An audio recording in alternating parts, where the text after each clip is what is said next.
Hi friends, எல்லோருக்கும் வணக்கம். Welcome back to our channel. இன்றைக்கி நம்ம சேனல் என்ன வீடியோ பார்க்க போகிறோம்னா 2 days ரொட்டீன் vlog வீடியோ தான் வந்துட்டு பார்க்க போகிறோம். அதாவது Thursday afternoon to Friday afternoon வரைக்கும் நாங்கள் என்னென்ன பண்ணோன்னு சொல்லி இந்த வீடியோவில் வந்து கவர் பண்ணியிருக்கேன். சரி வாங்க வீடியோக்குள்ளே போகலாம். Thursday மதியம் போல் ஹஸ்பண்ட் சடனாக வந்து லஞ்சுக்கு வந்துட்டாங்க. மார்னிங் போகிறப்பவே லஞ்சுக்கு வர முடியாதுன்னு சொல்லிட்டு போயிருந்தாங்க. எனக்குமே மார்னிங் வச்ச ரைஸ் எல்லாம் கொஞ்சம் மீதி இருந்தது, அதை வச்சு மேனேஜ் பண்ணிக்கலான்னு சொல்லி தான் நினச்சிட்டு இருந்தேன். பட் ஆனால் சடனாக வந்ததுனால எனக்கு என்ன பண்ணுறதே தெரில, ஃபுல்லாக blank ஆயிடுச்சு. அதுக்கப்புறம் தான் குயிக்காக ரெடி பண்ணுற மாதிரி லஞ்ச் மெனு வந்து பண்ணியிருந்தேன். ஒயிட் ரைஸ், வேர்க்கடலை சட்னி, புளி ரசம் தான். ஆல்ரெடி இந்த வேர்க்கடலை சட்னிக்கான டீட்டெயில் வீடியோ நம்ம சேனலில் இருக்குது, ஃப்ரீயாக இருக்கிறப்ப செக் பண்ணி பாருங்கள். மதிய லஞ்செல்லாம் சாப்பிட்டு முடிச்சதுக்கப்புறமா எப்பவும் போல் ஒர்க் வந்து இருந்தது, அதெல்லாம் தான் பண்ணிகிட்டு இருந்தேன். மாவுமே வந்து காலியாக இருந்தது, அதுக்கு தேவையான அரிசி உளுந்தால வாஷ் பண்ணி நல்லா ஊற வச்சாச்சு. ஈவினிங் போல் மாவு அரைச்சிக்கலாம் அப்படின்ட்டு. அப்புறம் 4 மணி போல் போர்ட்டிகோ ஃபுல்லாக ஓவர் டஸ்ட்டாக இருக்குன்னு வாஷ் பண்ணான்னு தான் பிளான் பண்ணி வச்சுருந்தேன். அதுதான் வந்து பண்ணிகிட்ருக்கேன். ஃபஸ்ட்டு இது வாஷ் பண்ணுறதுக்கு முன்னாடி வாஷிங் மிஷினோட அந்த அவுட்லெட் பைப்பெல்லாம் இருக்கும் இல்லைங்களா, அதெல்லாம் ரிமூவ் பண்ணி எடுத்து வச்சுட்டேன். அதை எடுத்து வச்சுட்டு தண்ணியெல்லாம் பிடிச்சி இந்த மாதிரி ஊற்றி விட்டுட்டேன். ஏன்னா அப்போ தான் வாஷ் பண்ணுறதுக்குமே நமக்கு நல்லா ஈஸியாக இருக்கும் அப்படிங்கிறதுக்காக.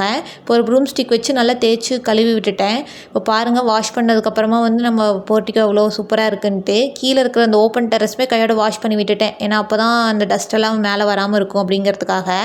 அதுக்கப்புறம் வாஷிங் மிஷினோட இந்த கவருமே பார்த்திங்கன்னா ஓவர் டஸ்ட்டாக இருந்தது, அதையுமே வாஷ் பண்ணலான்னு சொல்லி தான் எடுத்துகிட்டு இருக்கேன். அதை வாஷ் பண்ணி முடிச்சதுக்கப்புறமா வந்துட்டு இப்போ பாருங்கள் வாஷிங் மிஷினில் எவ்வளோ ஒரு டஸ்ட்டாக இருக்குன்னு சொல்லிட்டு இதை பார்த்ததுக்கப்புறம் அப்படியே விடுறதுக்கே மனசு வரலைங்க. அதனால் ஒரு வெட் கிளாத் வச்சு நல்லா வைப் பண்ணி எடுத்தாச்சு.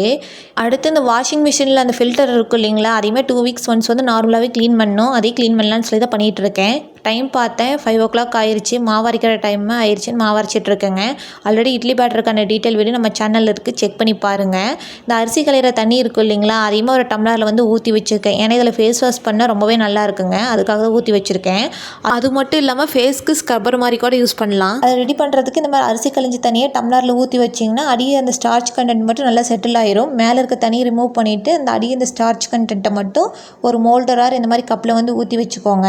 இதை வந்து நம்ம ஃப்ரீஸ் பண்ணி எடுக்க போகிறோம். நீங்கள் நாளைக்கு யூஸ் பண்ணுறீங்க அப்படின்னா முன்னாடி நாளே வந்து இதை ரெடி பண்ணி வச்சுக்கோங்க. நெக்ஸ்ட் டே பார்த்தீங்கன்னா நல்லா ஐஸ் கட்டி மாதிரி நல்லா செட் ஆயிரும். அதை வந்து நம்ம ஃபேஸில் வந்து ஸ்க்ரப் பண்ணிட்டு வரும்போது அந்த வேர்க்குருளாக இருந்தாலுமே நல்லா ரிமூவ் ஆகுதுங்க. கண்டிப்பாக ட்ரை பண்ணி பாருங்கள். அடுத்து நம்ம கேஸ் ஸ்டவ்வில் இருக்க இந்த சென்டர் பர்னர் பார்த்தீங்கன்னா நல்லா பிளாக் கலரில் கலருமே சேஞ்ச் ஆயிருச்சு. இதை அப்படியே விட்டால் ஒரு மாதிரி ஆயிரும்னு சொல்லி ரிமூவ் பண்ணலான்னு தான் வந்து பண்ணிகிட்ருக்கேன். ஃபஸ்ட்டு அது பண்ணுறதுக்கு ஒரு பக்கெட் எடுத்துக்கோங்க. அதில் கொஞ்சமாக தண்ணி பிடிச்சிட்டு ஒரு 2 ஸ்பூன் வினிகர் வந்து சேர்த்துக்கோங்க. நார்மலாக இது எல்லா கடைகள்லையுமே கிடைக்கும். இது கூடவே ஒரு 2 ஸ்பூன் லெமன் ஜூஸ் வந்து சேர்த்துக்கோங்க. அதுக்கப்புறம் ஒரு கொஞ்சமாக விம் லிக்விட் சேர்த்து நல்லா மிக்ஸ் பண்ணி எடுத்துக்கோங்க. மிக்ஸ் பண்ணதுக்கப்புறமா நம்ம பர்னர் எடுத்து வச்சுருக்கோம் இல்லைங்களா, அந்த பிளாக் கலர் பர்னர், அதை வந்து சேர்த்துக்கிறேன். நம்ம இது மட்டும் கிடையாது, நார்மலாக எல்லா பர்னருமே வந்து வாஷ் பண்ணலாம். இது வந்து ஒரு 3 to 4 hours கிட்ட வந்து அப்படியே வச்சிடலாம்.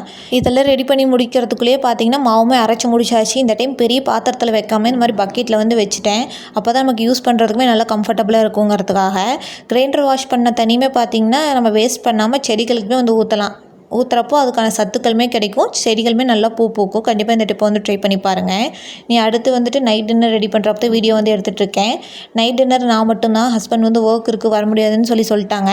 ஸோ அதனால் எந்த அளவுக்கு சிம்பிளாக ரெடி பண்ண முடியுமோ அந்தளவுக்கு சிம்பிளாக தான் வந்து ரெடி பண்ணிகிட்ருக்கேன். தோசை மாவே கொஞ்சம் இருந்தது, அதை அப்படியே மேனேஜ் பண்ணிக்கலான்னு தான் மேலே அப்படியே ஆனியன் கேரட்லாம் போட்டு ரெடி பண்ணிகிட்டு இருந்தேன். ரொம்பவே சூப்பராக வந்து இருந்ததுங்க. சட்னியுமே பார்த்திங்கன்னா நான் பெருசாக வந்து ரெடி பண்ணல, ஏன்னா தாளிச்ச தோசை மாதிரி தானே இருக்குது, அப்படியே சாப்பிட்டுக்கலான்ட்டு இட்லி பொடி மட்டும் வந்து வச்சுக்கிட்டேன்.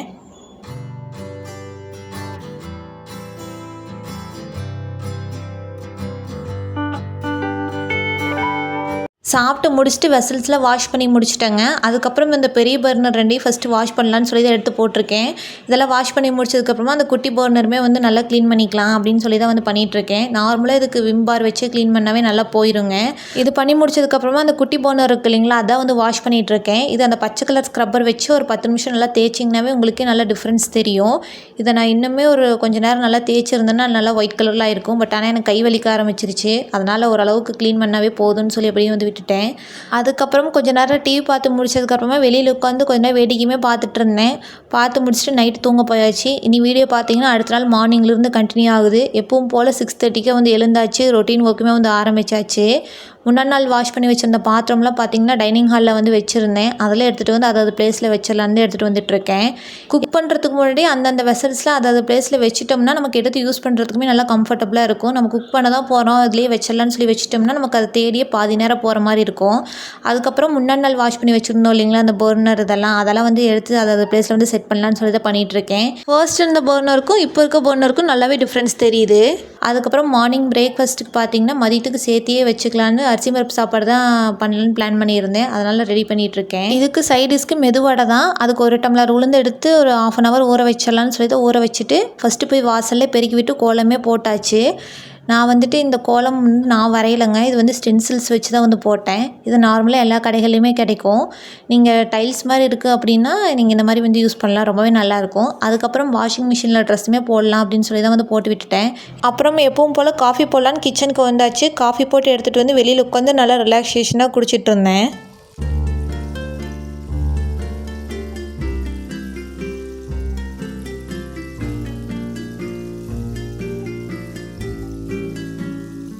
அடுத்து முன்னாடி நாள் அரைச்சி வச்சிருந்த மாவுமே பார்த்திங்கன்னா நல்லா பொங்கி வந்துருந்தது. அதெல்லாம் எடுத்து கரைச்சி ஃப்ரிட்ஜில் எடுத்து வச்சுட்டேன். ஏன்னா வெளியிலே வச்சிட்டோன்னா ரொம்ப புளிச்ச மாதிரி ஆயிரும், அது இட்லியுமே நல்லா இருக்காது. எப்போவுமே மாவு நல்லா பொங்கி வந்துருச்சு அப்படின்னா எடுத்து ஃப்ரிட்ஜில் வச்சுருங்க. யூஸ் பண்ணுறது கொஞ்சம் முன்னாடி மட்டும் எடுத்து வெளியே வச்சுக்கோங்க. அதுக்கப்புறம் பருப்பு சாப்பாடுக்கு தேவையான வெங்காயம் பூண்டெல்லாம் வந்து கட் பண்ணிகிட்டு இருக்கேன். எப்போவுமே எந்த ஒரு ஃபுட்டு குக் பண்ணுறதுக்கு முன்னாடியும் அதுக்கான ப்ரிப்பரேஷன் ஒர்க்லாம் வந்து முன்னாடியே பண்ணி வச்சிட்டோன்னா நம்ம எடுத்து குக் பண்ணுறதுக்குமே நல்லா கம்ஃபர்டபுளாக இருக்கும். அதெல்லாமல் நம்ம எந்த ஒரு பொருளுமே மிஸ் பண்ணாமல் வந்து போடுவோம். கண்டிப்பாக இந்த டிப்பை வந்து ட்ரை பண்ணி பாருங்கள். மார்னிங் பிரேக்ஃபாஸ்ட்டுக்கு பருப்பு சாப்பாடு தான் ரெடி பண்ணிகிட்ருக்கேன். ஆல்ரெடி இதுக்கான டீட்டெயில் வீடியோ நம்ம சேனலில் வந்து போஸ்ட் பண்ணியிருக்கேன், கண்டிப்பாக செக் பண்ணி பாருங்கள்.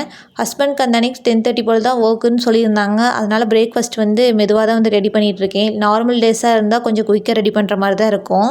சாப்பாட்டுக்கெலாம் எல்லாம் ரெடி பண்ணி முடிச்சுட்டு இப்போ மெதுவாடிக்கான ப்ரிப்பரேஷன் ஒர்க் தான் வந்து பண்ணிகிட்ருக்கேன். வெங்காயம், பச்சை மிளகாய், கருவேப்பிலை இதெல்லாம் தான் வந்து பொடி பொடியாக வந்து கட் பண்ணி எடுத்துக்க போகிறேன். அவங்கவுங்க குவான்டிட்டிக்கு தகுந்த மாதிரி வெங்காயம், பச்சை மிளகா, கருவேப்பிலையெல்லாம் வந்து அட்ஜஸ்ட் பண்ணிக்கோங்க. இப்போ பார்த்திங்கன்னா உளுந்துமே ஒரு 1/2 hour கிட்ட வந்து நல்லா ஊறிடுச்சு. இது மினிமம் ஒரு 1/2 hour ஆச்சும் ஊறணுங்க.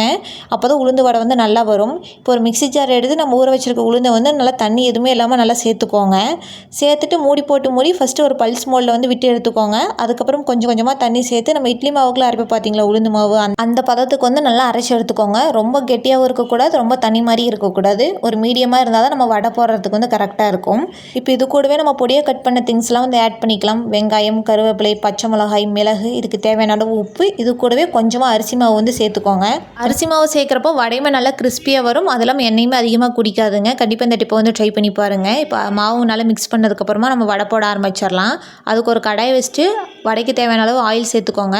ஆயில் நல்லா ஹீட் ஆனதுக்கப்புறமா அதில் நம்ம ரெடி பண்ணி வச்சுருக்க மாவை இந்த மாதிரி சேர்த்துக்கோங்க. எனக்கு மெதுவடை வந்துட்டு இப்படி தாங்க போட வரும். இன்னும் அந்த இடையில அந்த ஓட்டை போடுவாங்க இல்லைங்களா, அதனால் எனக்கு போட வராது. இனி போக போக தான் வந்து கற்றுக்கணும். பிகினர்ஸாக இருக்கீங்கன்னா இந்த மாதிரி மெத்தடில் வந்து ட்ரை பண்ணி பாருங்கள். நல்லா வந்ததுக்கப்புறமா நம்ம அந்த மாதிரி வந்து போட்டுக்கலாம். மீடியம் டு லோ ஃப்ளேம்லேயே வச்சு நல்லா குக் பண்ணி எடுத்துட்டிங்கன்னா நம்மளோட மெதுவடை வந்து சூப்பராக தயாராகிருச்சு. இது ரெடி பண்ணி முடிச்சதுக்கப்புறமா கேசரியுமே வந்து ரெடி பண்ணியிருந்தேன்.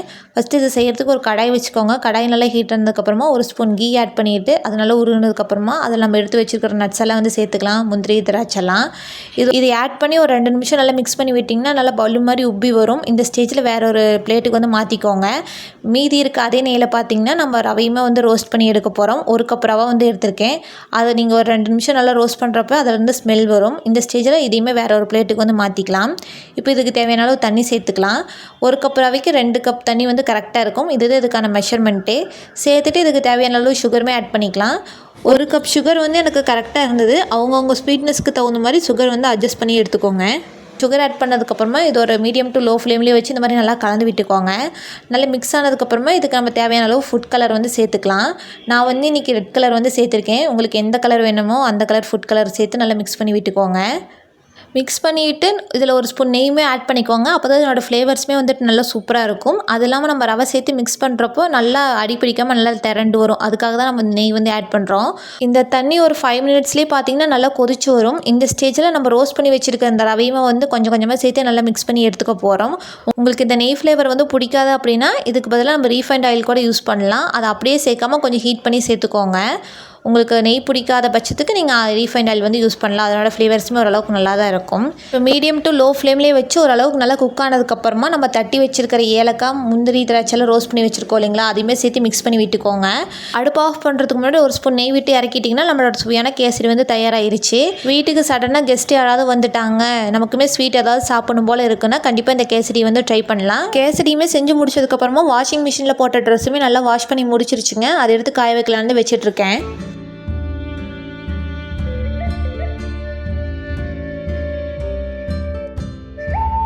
குயிக்காக ட்ரெஸ்ஸெல்லாம் காய வச்சு முடிச்சதுக்கப்புறமா கிச்சனுக்கு வந்து சிங்க் ஃபுல்லாக நிறைய வெசல்ஸ் வந்து சேர்ந்துருச்சு. செஞ்சதுமே வெறும் 2 ஐட்டம் தான், ஆனால் வெசல்ஸ் வந்து ரொம்பவே அதிகமாக இருந்தது. இதெல்லாம் வாஷ் பண்ணி முடிச்சுட்டு தான் சாப்பிடவே போகணுன்னு சொல்லி முடிவு பண்ணிட்டேன். ஏன்னா சாப்பிட்டுட்டு வந்து இந்த வெசல்ஸ்லாம் வாஷ் பண்ணோன்னு வச்சுக்கோங்களேன், நம்ம சாப்பிட்டது அந்த எனர்ஜி ஃபுல்லாக இதுக்கே லாஸ் ஆகிற மாதிரி தான் இருக்கும். அதனால் முன்னாடி வாஷ் பண்ணி வச்சுட்டோன்னா நமக்கு கொஞ்சம் ஈஸியாக இருக்கும். அதனால தான் வந்து பண்ணிகிட்டு இருந்தேன். மார்னிங் பிரேக்ஃபாஸ்ட்டுக்கு மெதுவடை, கேசரி, அரிசி பருப்பு சாப்பாடு தான். கூடவே தயிர் வந்து வச்சு சாப்பிட்டோம். ரொம்பவே சூப்பராக இருந்ததுங்க. ஹஸ்பண்டுமே சாப்பிட்டுட்டு கொஞ்ச நேரம் கழிச்சு ஒர்க்குக்கு வந்து கிளம்பிட்டாங்க. அதுக்கப்புறம் நம்மளோட ரொட்டீன் ஒர்க்கு தான். இந்த கவுண்டர் டாப் கிட்ட லைட்டாக ஆயிலெலாம் வந்து தெரிச்சிருந்ததுங்க. ஏன்னா இன்றைக்கி வடை செஞ்சோம் இல்லைங்களா, அதிலிருந்து ஆயிலுமே லைட்டாக ஸ்ப்ரெட் ஆகியிருந்தது. அதை அப்படியே விட்டோன்னே எறும்பு வந்துடும்னு சொல்லி ஸ்க்ரப்பர் வச்சு தான் க்ளீன் பண்ணிகிட்ருக்கேன்.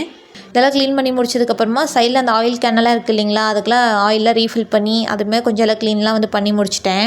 அப்பப்போ இந்த மாதிரி ஐட்டம்ஸில் செக் பண்ணிகிட்டே இருந்தால் மட்டும்தான் கரெக்டாக இருக்குங்க. ஒரு நாள் கண்டுக்கலினாலும் அந்த இடத்துல பூச்சியோ எறும்போ ஏதாவது வந்து வந்துடுது. இந்த வேலையெல்லாம் பண்ணி முடிச்சதுக்கப்புறமா பெட்ரூமில் இருக்க பெட்டுக்கு பெட் ஸ்ப்ரெட்டுமே சேஞ்ச் பண்ணலான்னு சொல்லி தான் வந்துட்டேன். ஒரே மாதிரி தீமில் இருக்க மாதிரியே இருக்குது. சரி வேறு ஏதாவது கொஞ்சம் டிஃப்ரெண்ட்டாக ட்ரை பண்ணி பார்க்கலாம் அப்படின்னு தான் வந்திருக்கேன். இது ஆல்ரெடி நான் புதுசு ஒன்று வாங்கி வச்சுருந்தாங்க, எதுக்கு இருக்கட்டும் அப்படின்னு சொல்லிட்டு இந்த கவர் வந்து போடலான்னு எடுத்து வச்சுருக்கேன். இதில் வந்துட்டு பெட் ஸ்ப்ரெட் ப்ளஸ் பில்லோ கவரோடய வந்துடும். இதனோட எம்ஆர்பி பார்த்தீங்கன்னா 1300 கிட்ட போட்டிருக்காங்க. ஆனால் நாங்கள் ஆஃபரில் வாங்கினோங்க. இதே மாதிரி இன்னொரு செட்டு ரெண்டுமே சேர்த்தி 1000 ருபீஸ் தான். ரொம்பவே ஒர்த்தாக தான் இருந்தது. அதனால் இதோட மெட்டீரியலுமே பார்த்திங்கன்னா மைக்ரோ ஃபைபர் தான். பெருசாக எந்த விதமான ஃபேடு எதுவுமே ஆகிறதில்ல, நல்லாவே இருக்குது. எப்போயுமே ஒரே மாதிரி பெட் ஸ்ப்ரெட்லாம் வந்து யூஸ் பண்ணுறதுக்கு இந்த மாதிரி 2-3 வாங்கி வச்சிட்டிங்கன்னா மாற்றி மாற்றி யூஸ் பண்ணலாம். அது இல்லாமல் நமக்கு தீம் செட்டப்புமே கொஞ்சம் மாற்றுற மாதிரி இருக்கும், மைண்டுக்குமே கொஞ்சம் ரிலாக்ஸேஷனாக இருக்கும். ஃபஸ்ட்டு இதுக்கான பில்லோ கவருமே வந்து போட்டு பார்த்தேன். ரொம்பவே சூப்பராக வந்து செட் ஆகிருந்ததுங்க. இதோட அது எல்லாமே இது வாஷ் பண்ணுறதுமே ரொம்பவே ஈஸியாக இருக்குங்க. லைட் வெயிட்டும் கூட. நம்ம கையிலேயும் வாஷ் பண்ணிக்கலாம், வேணால் வாஷிங் மிஷின்லேயுமே போட்டுக்கலாம். நான் இதுக்கு முன்னாடி காட்டனில் ஒன்று வச்சுருந்தேங்க. அது வந்துட்டு வாஷிங் மிஷினில் போட்டாலுமே வந்துட்டு ஹெவி வெயிட்டாக தான் இருக்கும், கையிலலாம் தூக்கி துவைக்கவே முடியாதுங்க. அது இல்லாமல் அது கொஞ்சம் ஃபேடுமே ஆயிடுச்சு. அது சேம் இதே ப்ரைஸில் தான் வந்து வாங்கியிருந்தேன். புதுசாக பெட் ஸ்ப்ரெட் ஏதாவது வாங்குகிற ஐடியா இருக்குது அப்படின்னா உங்களுக்கு கண்டிப்பாக இது யூஸ்ஃபுல்லாக இருக்கும்.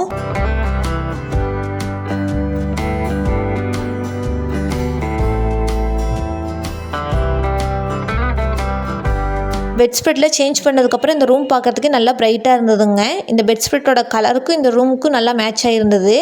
உங்களில் யாருக்காவது பெட் ஸ்ப்ரெட் வாங்குற ஐடியா இருக்குது அப்படின்னா உங்களுக்கு இந்த வீடியோ நல்லாவே யூஸ்ஃபுல்லாக இருக்குன்னு சொல்லி நினைக்கிறேன். அது மட்டும் இல்லாமல் உங்கள் ரூமுக்கு தகுந்த மாதிரி கலர்ஸாக பார்த்து சூஸ் பண்ணி வாங்கிக்கோங்க. மேக்ஸிமம் ஒயிட் கலர் இருக்கிற மாதிரி வாங்காதீங்க. அது வாங்கிட்டோன்னா நமக்கு மெயின்டைன் பண்ணுறதுக்குமே கஷ்டமாக இருக்கும்.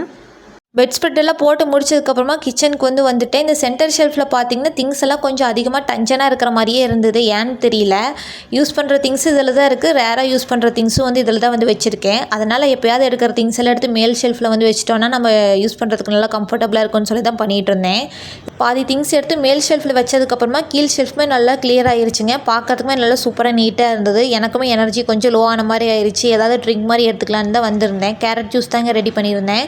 ஃபஸ்ட்டு இது ரெடி பண்ணுறதுக்கு ஒரு 2-3 கேரட் எடுத்து இந்த மாதிரி நல்லா துருவி எடுத்துக்கோங்க. நீங்கள் பீஸ் மாதிரியுமே போட்டு எடுத்துக்கலாம். ஆனால் மிக்ஸி ஜாரில் வந்து ஒரு சிலது பிளெண்ட் ஆகாதுங்க. நீங்கள் மேக்ஸிமம் இந்த மாதிரி துருவியே வந்து எடுத்துக்கோங்க. துருவின கேரட்டை ஒரு மிக்ஸி ஜாரில் வந்து ஆட் பண்ணிக்கோங்க. ஆட் பண்ணிவிட்டு இது கூட நம்ம மில்க் ஏதாவது ஆட் பண்ணுறாலும் ஆட் பண்ணிக்கலாம். நான் வந்து இன்றைக்கி ப்ளெயினாக தான் வந்து ரெடி பண்ணியிருந்தேன். மூடி போட்டு மூடி ஃபஸ்ட்டு இதை மட்டும் பல்ஸில் விட்டு 2 டைம் எடுத்துக்கோங்க. ஏன்னா ஃபஸ்ட்டு நீங்கள் தண்ணி சேர்த்துட்டிங்கன்னா இந்த கேரட் வந்து நல்லா பிளெண்ட் ஆகாதுங்க.